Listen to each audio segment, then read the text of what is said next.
दोस्तों नमस्कार। जैसा कि आपको विदित है कि मेरे 3 चैनल हैं और मेरा नाम विजय कुमार है। ऑफिशियली नेम विजय कुमार है, लेकिन जो किताबें लिखता हूँ विजय कुमार पाल के नाम से लिखता हूँ, क्योंकि हमारा जो कुल है या घराना है उसका हम संबोधन करते हैं, तो वो लिखते हैं विजय कुमार पाल के नाम से। तो मैं कुछ किताबें बताता हूँ जो मूल निवासी थ्योरी को भी डिबंक करती हैं। एक ब्लेंडर ऑफ ब्लास्फेमी है, ये इस्लाम को डिबंक करती है। लेमेंट ऑफ सिंजार, ये भी इस्लाम को डिबंक करती है। और डेमोक्रेसी, पैनोरमा ऑफ डेमोक्रेसी, इसमें ए नहीं लिखा है, गलती है, मिस्टेक है, ए आना चाहिए। Democracy in Indian context. ये 3 के बाद मेरी 7 किताबें और हैं जो इस्लाम की आइडियोलॉजी को डिबंक करती हैं, साथ में मूल निवासी थ्योरी को जो डिबंक करती है। उस किताब का नाम है, 2 किताबों में मैंने उसका जिक्र किया है, invaders and hidden facts by Vijay Kumar Pal, और दूसरी किताब है मेरी डिस्क्रिमिनेटेड हिंदू बाय विजय कुमार पाल। ये आपको अमेजन फ्लिपकार्ट पर मिल जाएंगी। मेरा नाम है विजय कुमार। 12 किताबें मैंने लिख दी हैं। 11 किताबें मेरी 12वीं, ये टाइप होनी है 2 किताबें। एक हिंदी में है जिसका नाम है प्रपंच, वो भी आ जाएगी। और cauldron, empty cauldron of Ganga Jamuni तहजीब और या गंगा यमुनी सिविलाइजेशन, जो कि जिस तरह का झूठ बोला जा रहा है लोगों को कि गंगा जमुनी तहजीब है, ऐसी कोई तहजीब नहीं थी, क्योंकि इस्लाम किसी तहजीब को और सभ्यता को नहीं मानता है। इस्लाम तो सभ्यता का विनाश करने में हमेशा आगे रहा है। कोई सांस्कृतिक असर इस्लाम का नहीं हो सकता, क्योंकि इस्लाम एक बर्बर, गुंडे, बदमाश, लुटेरे और हत्यारों का एक ग्रुप था, जो मोहम्मद के ज़माने में मोहम्मद की सरपरस्ती में ये काम किया करते थे। तो जैसा कि टॉपिक है मूल निवासी, भारत के मूल निवासी, तो मैंने जैसे पहले कल के पार्ट 1 में बताया था कि भारत का कोई मूल निवासी नहीं है, कि भारत जो भी पहला जो स्केल्टन निकला है, मेरी मास्टर डिग्री है जूलॉजी में, स्नातकोत्तर बोलते हैं जिसको हिंदी में, या पोस्ट ग्रेजुएशन बोलते हैं इंग्लिश में। मेरी जूलॉजी मेरा सब्जेक्ट है, इसको प्राणी विज्ञान कहते हैं, जिसमें सारा एवोल्यूशन वगैरह बताया गया है। तो मास्टर डिग्री में ये सब, मास्टर के आजकल तो हाई स्कूल इंटर की साइंस की किताबों में, जीव विज्ञान की किताबों में बताया जाता है, जिसको लाइफ साइंस भी इंग्लिश में बोल देते हैं, जूलॉजी भी बोल देते हैं, कि मानव का विकास अफ्रीका के पूर्वी तट पर हुआ। अफ्रीका कॉन्टिनेंट, मैं दक्षिण अफ्रीका की बात नहीं कर रहा हूँ, क्योंकि दक्षिण अफ्रीका तो एक छोटा कंट्री है जो अफ्रीका के दक्षिणी भाग में, इसलिए दक्षिण अफ्रीका कहा जाता है। तो जैसे हमने कल बताया कि कोई भी भारत का मूल निवासी नहीं है, ये सब झूठ बोला जाता है, चाहे आदिवासी अपने को बताए। सारे माइग्रेशन से आए हैं, और अफ्रीका से पहले यूरोप गए, और यूरोप से मध्य एशिया, और उसके बाद ये भारत आए। और कुछ लोग जो महाराष्ट्र का तट है, जो भारत का पश्चिमी तट कहा जाता है, क्योंकि अफ्रीका का जो पूर्वी तट है वहाँ से नज़दीक है, वहाँ पर आए। अब दूसरे भाग में बताते हैं कि भारतीयों के पूर्वज कौन थे। तो भारतीय लोग ब्रह्मा, विष्णु, महेश ऋषि मुनियों की संतानें हैं। ब्रह्मा, विष्णु, महेश के कई पुत्र और पुत्रियां थीं। इन सभी के पुत्रों और पुत्रियों को ही देव, सुर, दैत्य, असुर, दानव, राक्षस, गंधर्व, यक्ष, किन्नर, वानर, नाग, चरण, निषाद, मातंग, रीछ। अब आप ये देखिए, जो वान में रहने वाले लोग थे वो वानर थे, लेकिन इस तरह से मिलावट की गई कि वो बंदर बता दिए गए। हनुमान जी का स्वरूप भी बंदर जैसा दिखाई जाने लगा, घोकी। हमारे जो चेहरे मोहरे हैं बहुत हिसाब से एपीज और बंदर से मिलते जुलते हैं, क्योंकि हमारा डीएनए और चिंपैंजी का डीएनए, बंदरों का डीएनए, चिंपैंजी का डीएनए तो हमसे 99% मिलता है। यही हाल बंदरों का है। ये सब जातियाँ थी। अब नाग कोई सांप सपेरे नाग थोड़ी थे, नाग एक जाति थी। अभी क्या है कि नाग थे वो निषाद जो मल्ला जिसको बोलते हैं, मतंग, रीछ, भल, किरात, अप्सरा, विद्याधर, सिद्ध, निशाचर, वीर, युद्धक, कुलदेव, स्थानदेव, ग्राम देवता, पितर, भूत, पिचेश, कुष्मांडा, ब्रह्मराक्षस, बेताल, क्षेत्रपाल, माधव आदि की उत्पत्ति हुई। ये सारे नाम थे। अब उसमें बंदर बनाना लगे हनुमान जी को। तो ये हमारे जो सो कॉल्ड जो धर्माचारी हैं, जो धर्म के ठेकेदार हैं, इन्होंने भी सत्यानाश किया है, खासतौर पर उन लोगों ने जो अपने आप को सर्वश्रेष्ठ समझते थे, और उन्होंने पूरा सत्यानाश कर दिया अपने लिए, और जाति को जन्म के आधार पर सिद्ध कर दिया। खैर ये अलग चैप्टर है।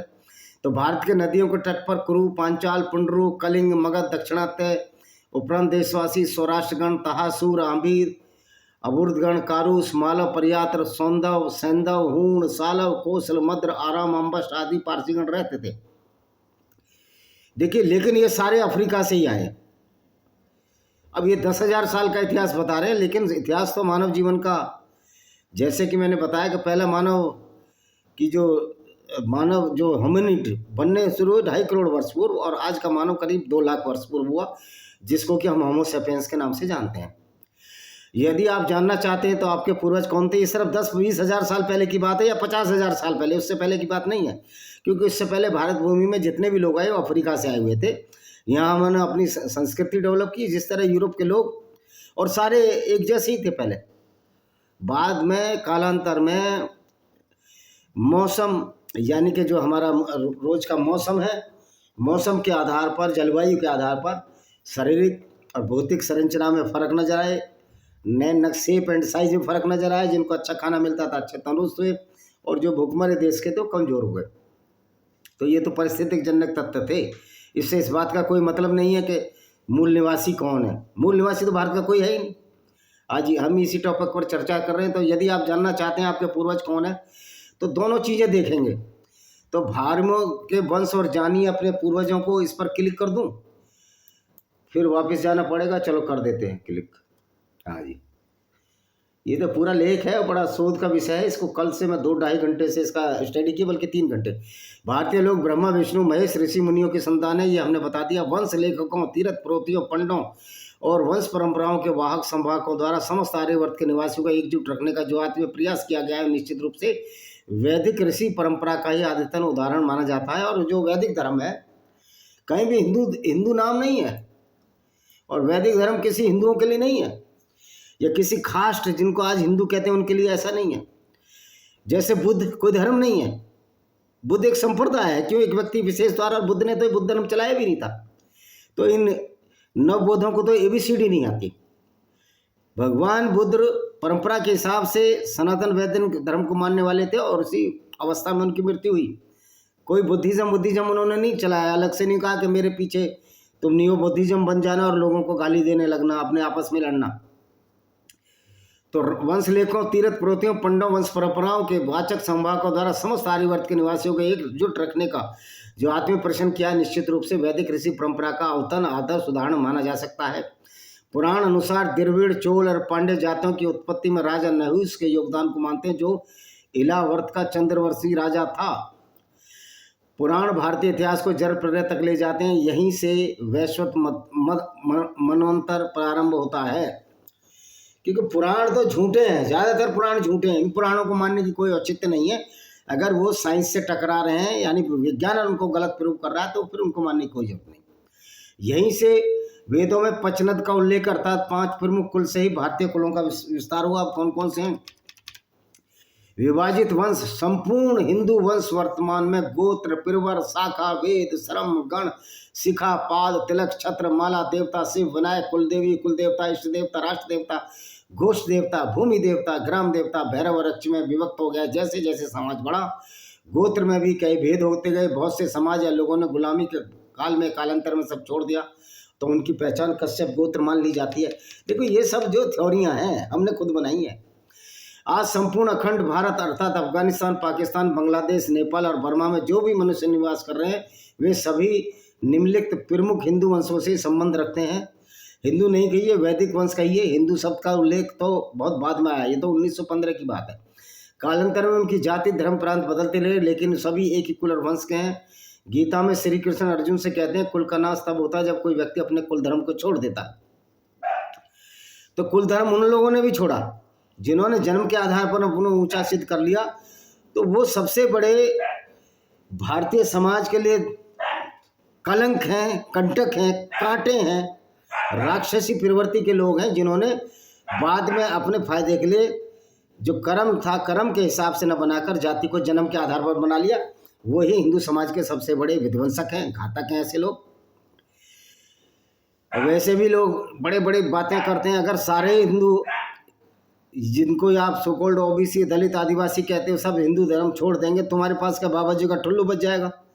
तुम्हारी इज्जत करने वाला कोई रहेगा? अभी तुमको इतने जूते पड़ रहे हैं इस गलत बात के लिए, बाद में और जूते पड़ेंगे तो क्या जब अच्छा लगेगा आप लोगों को? गीता में श्री कृष्ण अर्जुन से कहते हैं कुल का, अच्छा जी, भारत खंड का विस्तार। भारत देखिए कौन से कौन खंडों में था? महाभारत में प्रागज्योतिष असम, किपुरुष नेपाल, त्रिविष्टम जिसको तिब्बत कहा जाता है, हरिवर्ष चीन, कश्मीर, अभिसार, राजौरी, दार्द, हुणा, हुंजा। हुंजा एक पीपल हैं जो कि अफगानिस्तान और पाकिस्तान के बॉर्डर पर मिलते हैं। अम्बिस्ट, आम, पख्तू जो पख्तवानिस्तान के जो पठान है, के कई, ये गांधार जहाँ अफगानिस्तान है आज गांधार कहते हैं। कंबोज ये भी पाकिस्तान में प्रांत था। बाल्मीक, बलख बुखारा ये सब ईरान, सिविर, सिस्तान, सारा बलूच क्षेत्र, सिंध, सोबीर, सौराष्ट्र समेत सिंध का निचला हिस्सा, दंडक, महाराष्ट्र, सूरबीपट्टनम, मैसूर, चोल, ये पूरा जो ग्रेटर इंडिया है जो इसमें चीन भी शामिल था और ईरान से लेकर बांग्लादेश, म्यांमार, इंडोनेशिया सब जगह ही फैला हुआ था। आज इन सभी नामों के नाम बदल गए हैं। ओड्र, मालव, क्षुद्रक एक ओड जाति होती है तो उस राष्ट्र से हैं। तो कहीं ना कहीं हमारा जो उल्लेख है कोई भी हीन नहीं है, दीन नहीं है, सबकी अपनी अपनी वैल्यू है। जो लोग हिंदुओं में ये बड़ी मूर्खता है कि वो एक दूसरे को हीन बताने लगते हैं, जबकि सनातन वैदिक धर्म की जो कॉन्सेप्ट है वो इस आधार पर टिकी हुई है, वसुदेव कुटुंबकम, जहाँ हमने पूरे संसार को ही अपना परिवार मान लिया, फिर ऊंच नीच की भावना कहाँ से आ जाती है। तो जो जन्म के उस पर ऊंच नीच करते हैं वो निश्चित तौर पर मतलब जानवरों से भी गए बीते हैं, नीच हैं, कलंकी हैं। ऐसे लोग जो जाति का आधार पर अपने को ऊंचा और जो नीचा शोभित करते हैं वो तो बहुत गलत कर रहे हैं, वो तो अपने साथ अन्याय कर रहे हैं। भाई आप क्यों नीचे हो, किधर से नीचे हो। आज इन सभी के नाम बदल गए। भारत की जाट, गुर्जर, पटेल, राजपूत, मराठा, धाकड़, सैनी, परमार, पठानिया, अफजल, घोसी, बोरा, अशरफ, कसाई, कुंजा, कुलरा, नायक, मेंडल, मोची, मेघवाल आदि हिंदू, मुस्लिम, ईसाई, बौद्ध की कई जातियां सभी एक वंश से उपजी हैं। अब हम जानते हैं भारतीयों के जो मूल वंश थे, तो लेकिन ये मानकर हमको करना है कि सब अफ्रीका से आए, ये तो हमने नौटंकियां बनाई हैं सब। अब जो भारत को खुद का मूल निवासी लेते हैं वह भी जान लें कि प्रारंभ में मानव हिमालय के आसपास रहता था। और ये हिमालय के भी आसपास कहाँ से आया था, ये आया था अफ्रीका के पूर्वी तट से। क्योंकि जो साइंस कहती है हिम की समाप्ति के बाद धरती पर वन क्षेत्र और मैदानों का विस्तार हुआ। हिमालय से निकलने वाली किसी नदी के पास ही मानव की, देखो ये तो गलत है कि मानव की उत्पत्ति हिमालय के किसी नदी के पास उत्पन्न हुई। साइंस ने प्रूव कर दिया है कि पहला मानव अफ्रीका में आया, वहीं पर उसके वो थे। अब जी और देख लेते हैं। अब इन पर हम ब्रह्मा श्रम्भा में नहीं जाएंगे कि मनु की शाखाएं हैं, ये मनु से पूरी दुनिया बनी, ये तो मूर्खतापूर्ण बात है। हम साइंस के आदमी, हम इन सब बेवकूफ़ियों को नहीं मानते। अब हमने ये बता दिया थोड़ा सा कि इस तरह जो जातियाँ थी। अब हम जाएंगे कुछ वैज्ञानिक तथ्यों पर जाएंगे और ये बताएंगे कि जो भारत का मूल निवासी कोई नहीं था, क्योंकि जो भारत का मूल निवासी है वो अफ्रीका से ही आया है, अफ्रीका के पूर्वी तट से आया है। इस बात का उल्लेख साइंस में भी मिलता है। तो देखिए अब हम कहाँ चल रहे हैं, वापस नहीं जा रहा अभी, चलो आ गया। रुको भाई, वापस करते हैं इसको, भारत का मूल निवासी। अब खोल लेते हैं इसको, चलो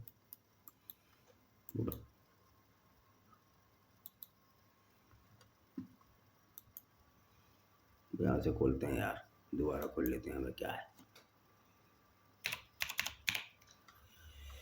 दोबारा खोलते हैं जी, ओपन कर दो। चलो जी, ये खुल गया। ये रीडायरेक्ट हुआ था, इसलिए हमने उन बातों में हमारा कोई विश्वास नहीं है कि एक मानव से मनु से बनी पूरी दुनिया, सब मूर्खतापूर्ण बात है।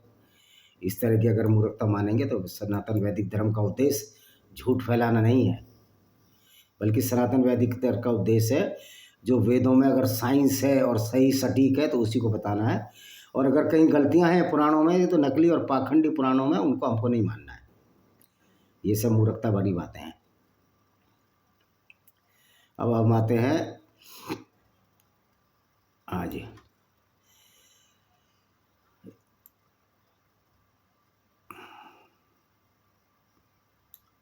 भारत का विस्तार तो मैंने आपको बता ही दिया है। जो खुद को मूल निवासी मानते हुए जान लें कि प्रारंभ में मानव जो है दक्षिण अफ्रीका, पूर्वी अफ्रीका के तट पर आया और पूर्वी अफ्रीका के तट पर वो चला गया। इसके वैज्ञानिक प्रमाण है और वैज्ञानिक प्रमाणों को ही सत्य माना जाता है।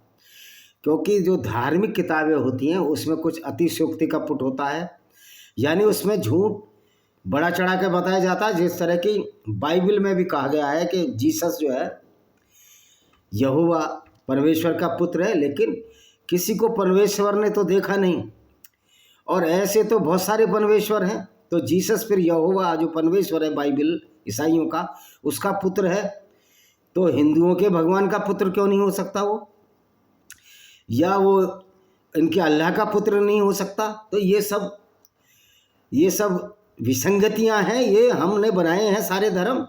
इसमें कहीं भी कोई सच्चाई नहीं है कि जो धर्म में जो किताबों में लिखा हुआ है और जो मूल निवासी थ्योरी जो इन इतिहासकारों ने बनाई है, जो झूठ और पाखंड के सिवा कुछ नहीं है, उसको हम वैज्ञानिक तथ्यों पर जब देखते हैं तो पाते हैं कि जितने भी इतिहासकार हैं, जितने भी मूल निवासी थ्योरी बनाने वाले हैं, सारे झूठे, मक्कार और धूर्त हैं।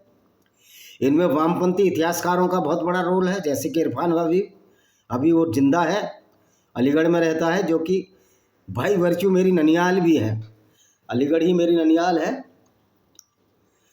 तो वहाँ रहता है। और अलीगढ़ मुस्लिम यूनिवर्सिटी से मेरा परिचय तो बचपन का है।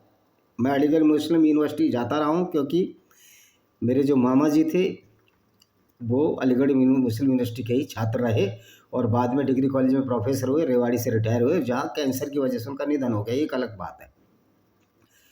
तो जो मानव है, सबसे पहला मानव, उसकी जो उत्पत्ति हुई पूर्वी अफ्रीका के तट पर हुई, जो कंगाल साबित करते हैं, और उसके बाद में जो कंकालों का जो रेडियो एक्टिव थेरेपी से उनकी उम्र जांची गई, तो उससे ये मालूम हुआ कि ये लोग अफ्रीका में ही पहला मानव था। और उसके बाद जितने भी कंकाल मिले हैं, वो कंकाल बहुत बाद के कंकाल हैं।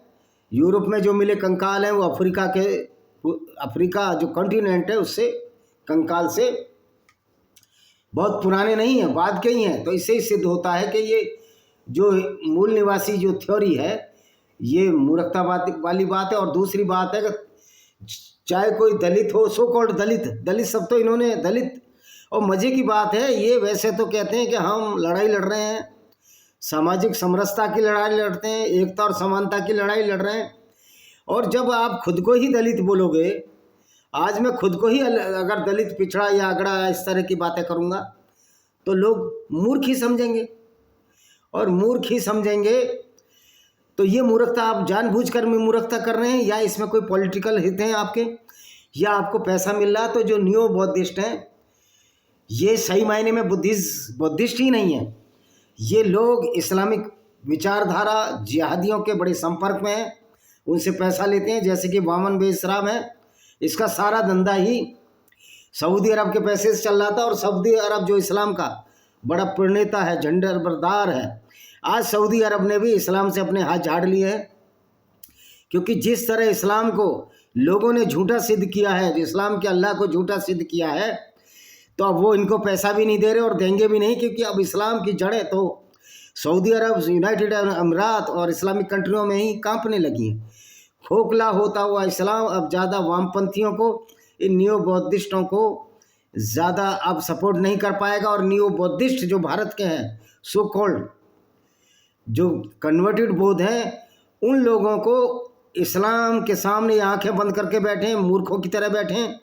इनको पता नहीं, अगर आप गैर मुस्लिम हो, न्यू बौद्धिस्ट हो या बुद्धिस्ट हो, कुछ भी हो, अगड़े हो, पिछड़े हो, अगर आप मुसलमान नहीं हैं तो तुम्हारी औकात इस्लाम में एक कुत्ते से भी गई बीती है। हालांकि कुत्ता तो बहुत वफादार जानवर है, और हम भी कुत्ते को बहुत प्यार करते हैं, सारे लोग प्यार करते हैं, कुछ राक्षसी प्रवृत्ति के लोग ना क्या प्यार करते हो। तो तुम्हारी औकात इस्लाम की नज़र में एक राक्षस, एक गिरे हुए इंसान जैसी है, नजस, पोटी, अपवित्र और मलिन है। ये आपके कुरान की आयतों में लिखा है। तो भाइयों, जो मूल निवासी थ्योरी का जो डंका डालने, इनके कुछ राजनीतिक स्वार्थ हैं।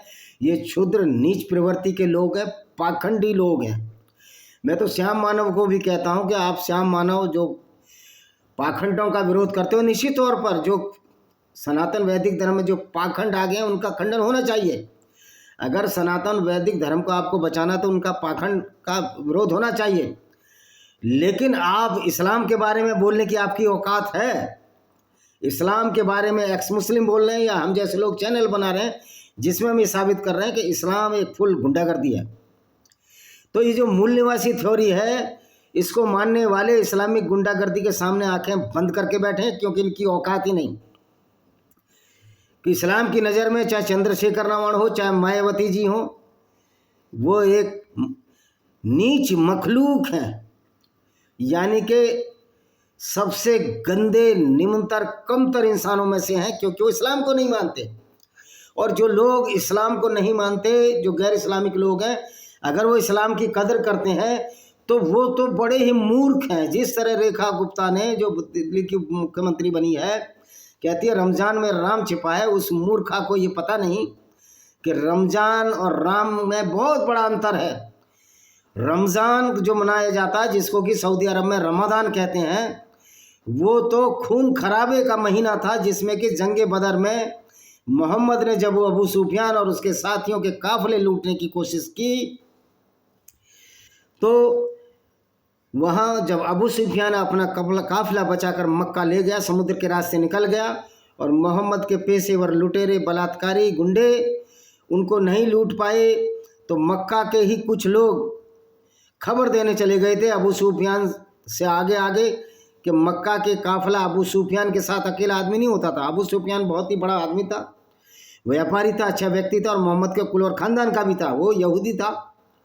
तो मक्का से कुछ लोग लड़ने के लिए आए थे, लेकिन जब ये पता चल गया कि अबू सुफियान का काफिला मक्का में सुरक्षित पहुंच गया है, तो वो जश्न मनाने के लिए वहाँ बैठे थे, वो लड़ने नहीं बैठे थे।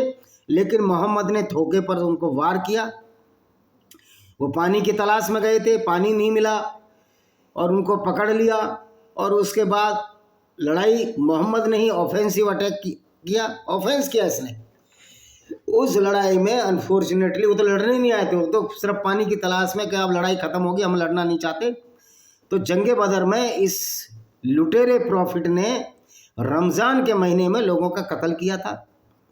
उसी की खुशी में इन्होंने मिठाई, जो भी मिठाई, खजूर की मिठाई थी, वो बांटी थी, इसलिए इसको मीठी ईद कहा जाता है। तो रमज़ान का महीना तो खून खराबे का महीना है।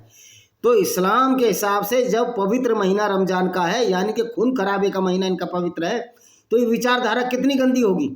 लेकिन इस गंदी विचारधारा के खिलाफ बोलने की चंद्रशेखर रावण की औकात नहीं है।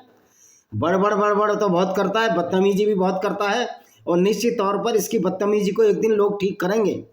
कभी राजपूतों को गाली देना, कभी जाटों को गाली देना, कभी और लोगों को गाली देना, तो नगीना के लोग बेवकूफ़ हैं जो इसको जिताया। और चंद्रशेखर रावण की ये औकात नहीं कि एक जाति पर जीत जाए, ये ना मायावती की औकात है। ये सारे भ्रष्ट लोग हैं, जाति को बेवकूफ़ बना रहे हैं।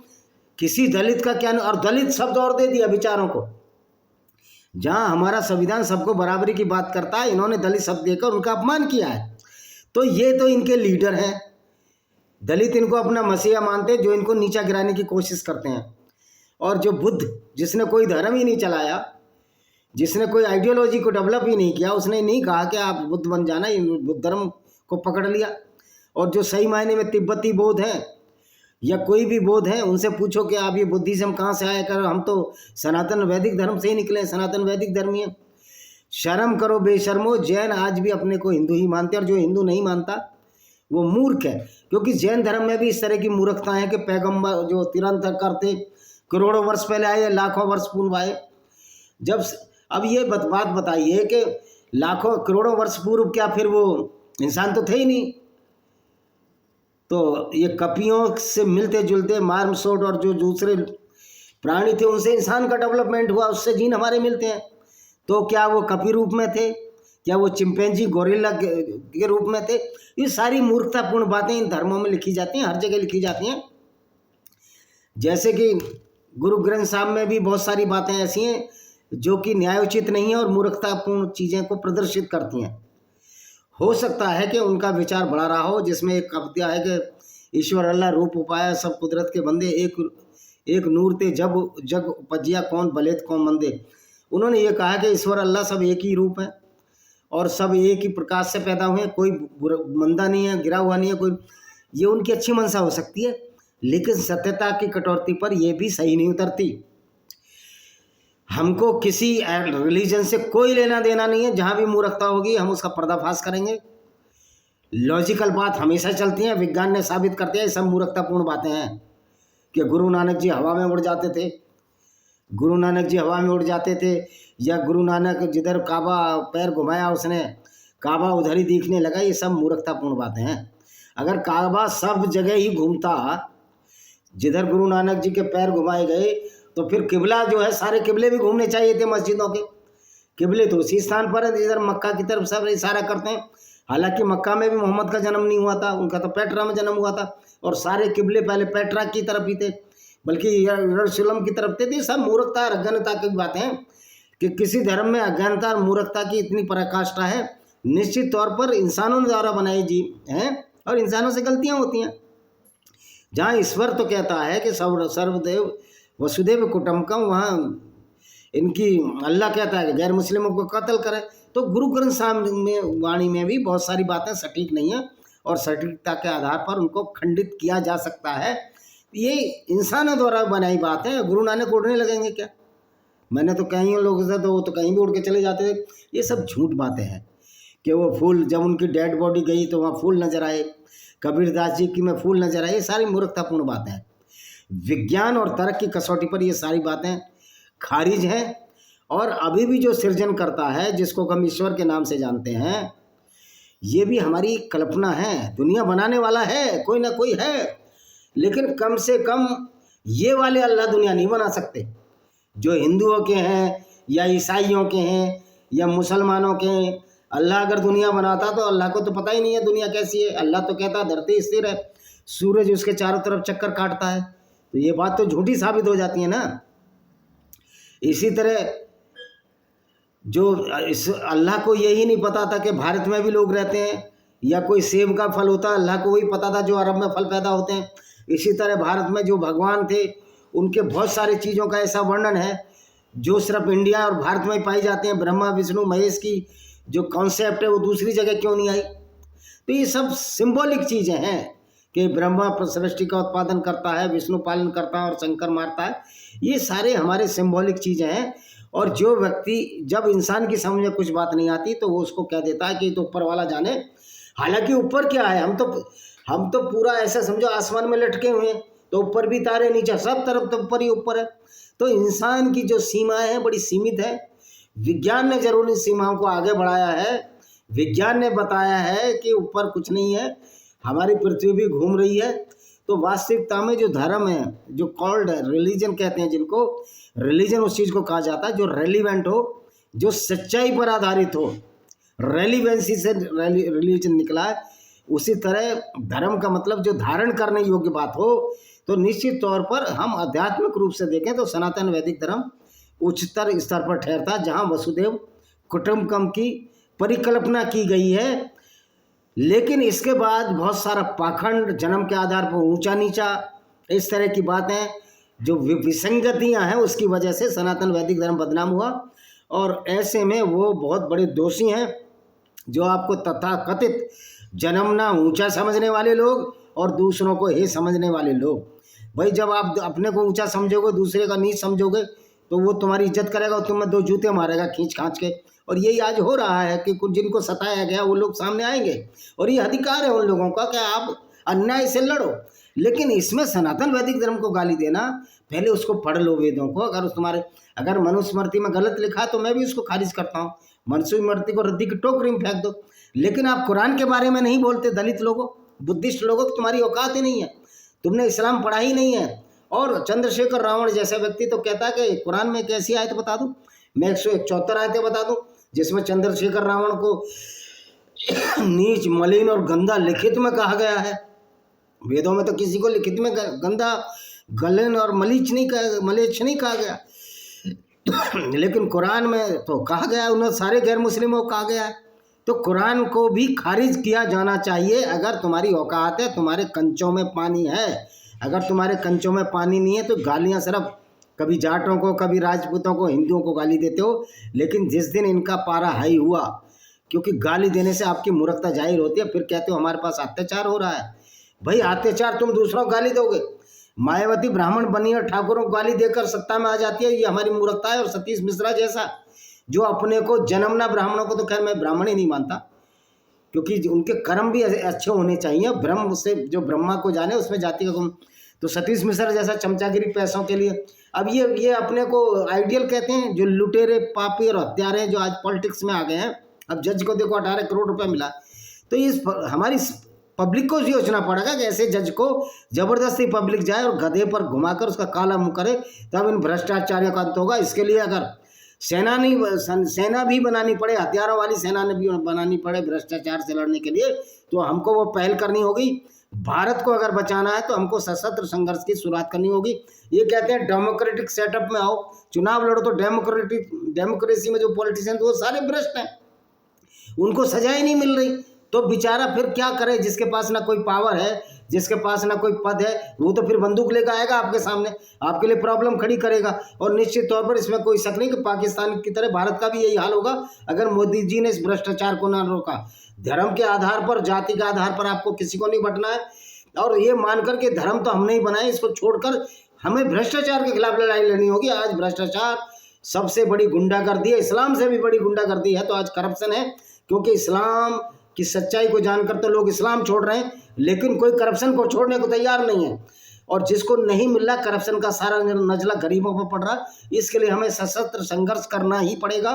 ये मोदी जी आप समझ लें कि आप देश को, या कांग्रेस जो भ्रष्टाचार का एक बहुत बड़ा कटोरा है, बाउल है, वैसे तो ये सारे बड़े दावे करते हैं। अरविंद केजरीवाल तो सबसे बड़ा भ्रष्टाचारी और ये मुख्यमंत्री है, इसके भी पिटारे खुलेंगे रेखा गुप्ता के।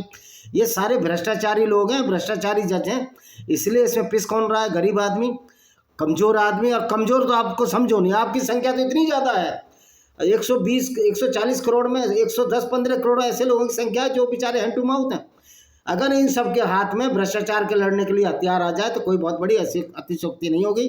इसी के साथ हम इस वीडियो को विराम देते हैं। वंदे मातरम, जय हिंद, आपका दिन शुभ हो।